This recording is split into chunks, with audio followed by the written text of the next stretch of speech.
Florida, until 3 p.m. Eastern Daylight Time. At 2:20 p.m. Eastern Daylight Time, a severe thunderstorm was located near Leesburg and is nearly stationary. Hazard, 60 miles per hour wind gusts and quarter-size hail. Source, radar indicated. Impact, hail damage to vehicles is expected.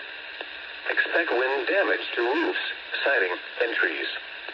Locations impacted include Leesburg, Tavares, Lake Griffin, Lisbon, and Lake Harris. For your protection, move to an interior room on the lowest floor of a building.